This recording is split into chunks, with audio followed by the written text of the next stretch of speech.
Sage claim the Barista Touch is cafe quality coffee at your fingertips. Let's find out if this is true. Now, before we start with our customer unboxing, just a little bit of background. I've been reviewing coffee machines and purchasing them all with my own money. Over the last 10 years, I've gone through every coffee machine that's out there, and I've always stuck with the Nespresso Citiz on the bottom left, and on the top right, the Nespresso Vertuo. Those two machines have been my main machines. I've never bought another machine and stuck with it. Let's see if this can change that. Now, starting off with the unboxing, inside they've thought of everything. The parts are all very high quality. You can tell immediately on touch that these are great quality parts, and they're heavy and they're built very, very well. And they've thought of everything. The cleaning kit, as you can see here, even has its own tray. You get 3 different single and double wall filter baskets. You also get a precision dose trimming tool. You also get a 480 litre steel jug, your bean hopper, which has a 250 grams capacity. There's even a little tray that's kept in the back of the machine under the water tray where you can put all your little tools in and never lose them. The milk wand is very sturdy and it stays in position. You also get a 2 litre capacity water tank, and there's instructions on the back on exactly how to apply the filter, how to fill it up, and make sure that you use the filter correctly for the first time. And the first time you put the filter in, you're supposed to submerge it in water and leave it in there for a few minutes. On top of the filter, there's a little dial with numbers on it so you can put in how hard the water is in your area. The machine itself, the tamper that you get, is stuck in with magnets, easy to pull in and pull out, no problems at all. The grind cradle is very simple to use. You push in once for an automatic fill, and you push in twice to manually control the amount of coffee that's dispensed. On the left, you have a little nozzle where boiling water comes out from that's used to heat up your cup. Down here, you have the sensor, and this sensors the temperature inside of the milk container, so it knows the temperature that your milk is at. Looking back at the tray, there's one little feature that I like that I hadn't pointed out yet, is if we take the tray apart, you see this little thing that says empty me pops up through that little hole when it gets filled up. So let's turn this on and start our setup process. Once you've done this, Sage claimed that within 3 seconds in future, your coffee is ready to be brewed. Sage have done a great job with this menu system, by the way. We start off, we select our language, and then it talks us through everything to get the perfect cup of coffee for us. First thing we need to do is install the bean hopper. Very easy to do. It just slides in on top, and then you give it a little turn, it'll click in, and then you just rotate the top to lock it in. And the lid goes on very tight and firmly, which will keep your beans fresh. Next, we're going to look at the filter baskets.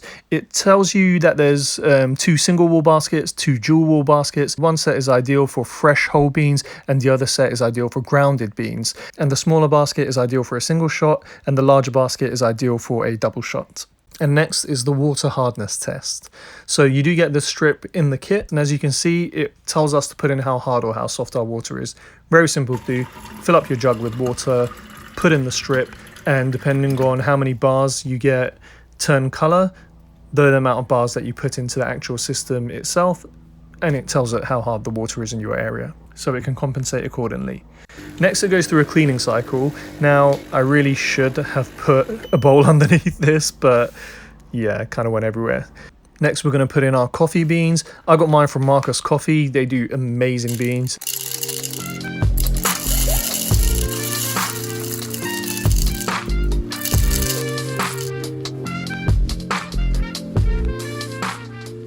So we're going to press next on the system, and it's going to fill up our cup with boiling water to preheat the cup. I did need to press stop manually here, otherwise I feel like the cup would have overflown. Next, we're going to look at our grinding and dosing.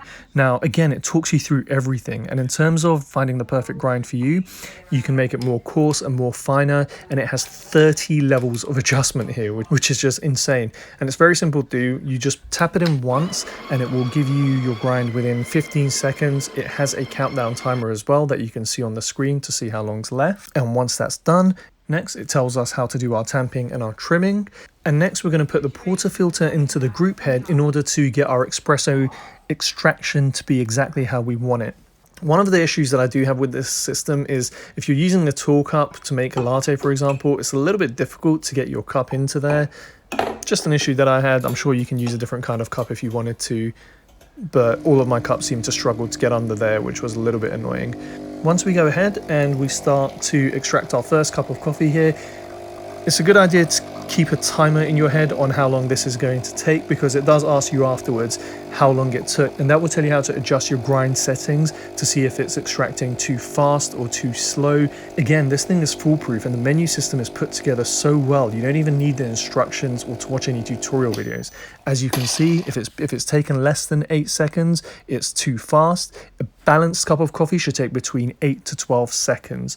Now, my first cup was way too fast. The coffee started coming out way too quickly. So I'm going to press no there on the settings just because I've done this numerous times and perfected it by now. Next, you just empty your portafilter, which taking it off this thing is one of the few other bad things about this machine. It's very difficult to turn and take off. I'd worry if I'd give it to someone who's a little bit elderly or has any arthritic joints in their hands, they might have a little bit of a problem with this. The whole machine kind of moves. But let's take a look at the milk frothing now.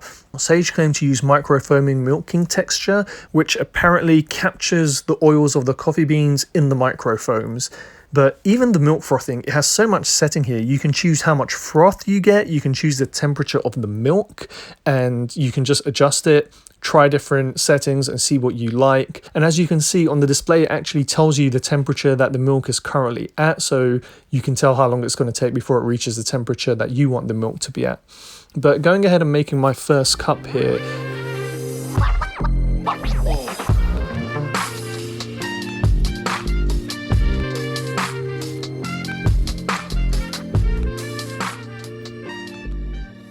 the foam, the quality of foam and the taste of foam here. And I'm a huge Nespresso fan because the quality of coffee you get and the Aeroccino, the foam that makes for that price and so easy to use. But this is something else. The great thing is once you've set up your cup of coffee exactly how you like it, you can go ahead and select an icon for yourself, put your name in and save your settings. So in future, you just tap on your name and it will make everything exactly how you like it. So as we continue with the machine, the next thing it's going to do is tell us how to keep the steam wand clean, and it tells us after every use to raise the wand in an up position and clean it with a damp cloth. You definitely need to do this because milk does dry onto the sides of it very quickly, and the water will auto purge after the wand is used every time. A little bit annoying that it kind of goes everywhere and doesn't just go straight down the hole, but again, there's so many amazing things about this that I feel like I need to just point out anything that's not great so it doesn't seem like an overly biased review. Next, it says to you, enjoy your cup of coffee and you're done. Now let's take a quick look at the settings. You can even go further into the customization here. If we put clean cycle, it tells us how to clean the actual portafilter here. Now the clean cycle does take around 5 minutes to do, and again, put a bowl underneath it because mine the water splashed everywhere as we saw earlier on.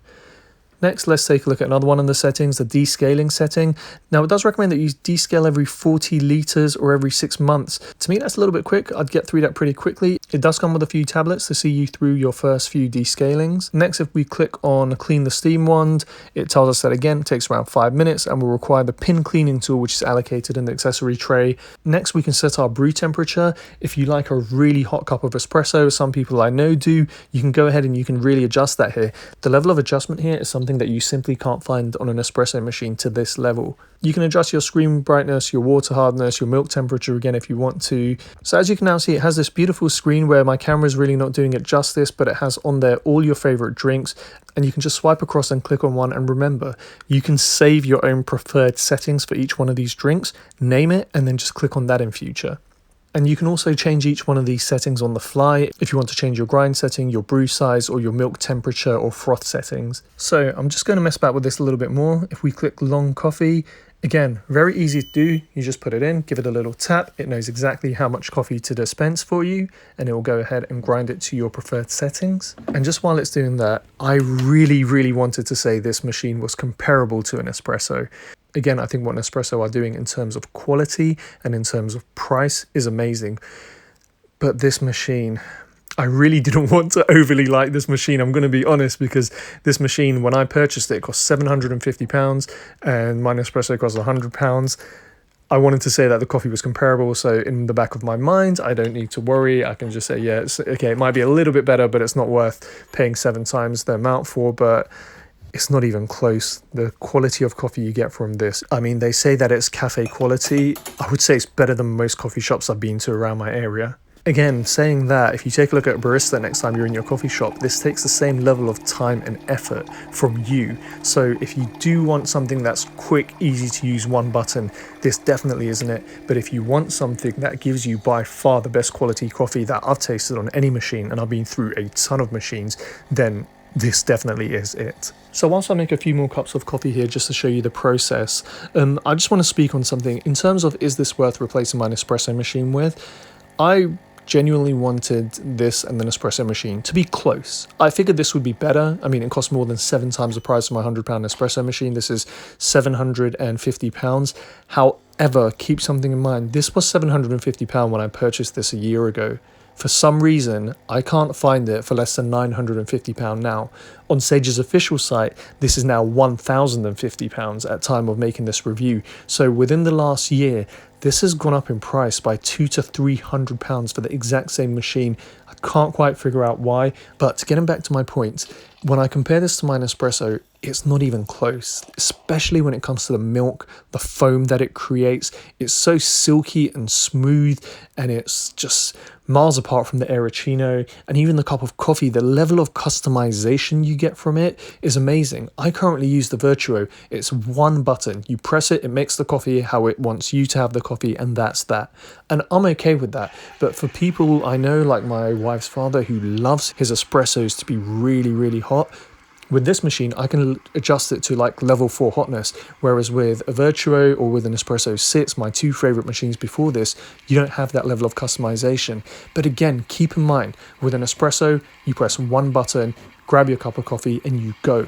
Whereas with this, sure, it turns on in 3 seconds, but you need to grind your coffee, you need to tamper it, and once you've extracted it, you can't just leave the coffee there throughout the day. You need to then clean that out, and that can take a little bit of time. I mean, it definitely takes a lot more time than an espresso. It's definitely a lot more hassle than an espresso. Even the milk machine with an espresso is just one button, but it's worth it. If it wasn't for the humongous price difference, this would be a no-brainer to me. But it's worth the effort and the time that you need to put into it. If you love your coffee and you appreciate your coffee, this is definitely worth your time and your effort. However, keep in mind, if you are a grab a coffee on the way to sprint into your car to get to work on time kind of person, this probably isn't for you, because the cleaning process is a little bit long. And yes, they say it takes 3 seconds to heat up and be ready to extract your coffee, but just the whole process of even extracting the coffee and tampering and grinding, and that takes a hell of a lot longer than an espresso to do. On 90% of my days, drink 1 cup of coffee.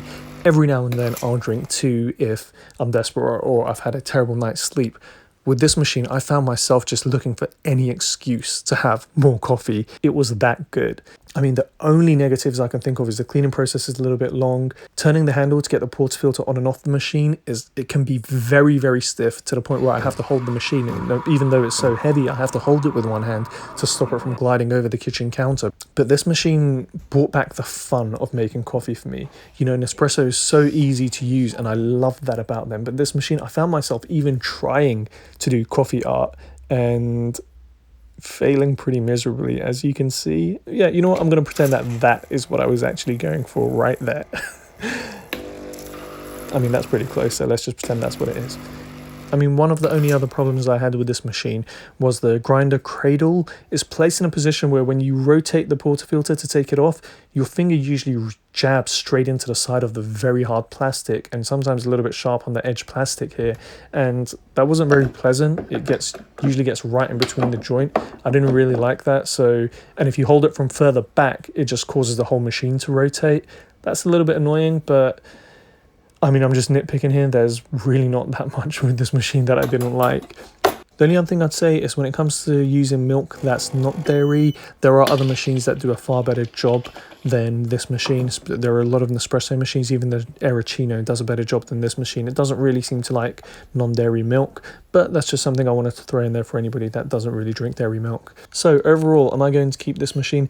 I would have seriously considered getting this machine if it hadn't gone up in price so much, especially on their own site. It's gone up in price, as I said, £300. At over £1,000, you have to really, really love coffee, and I think it puts it even further out of the reach of a lot of people when you're charging that much for a coffee machine.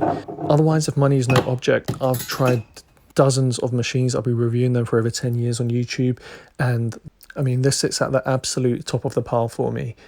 Now I know the website says it takes 3 seconds to start brewing your cup of coffee, but from turning on the machine, grinding the coffee, extracting the coffee, making the milk, all in all it takes about 3 minutes and 12 seconds to make a cappuccino with this thing, which is about 3 times the amount of time it takes my Nespresso machine to do the same thing. But that's about it. And you're probably thinking what I'm thinking. All the negatives on this, they're so minor and small in the grand scale of things. This is an amazing machine. If money isn't an object, I highly do recommend this. However, I would say wait for the price to drop again. I'm sure it will, but a £300 price hike is pretty ridiculous. And I think that about wraps it up. So if you found this review in any way helpful or enjoyable, please do us a big favor, leave us a like and a subscribe. And thank you for watching. Have a good rest of your day.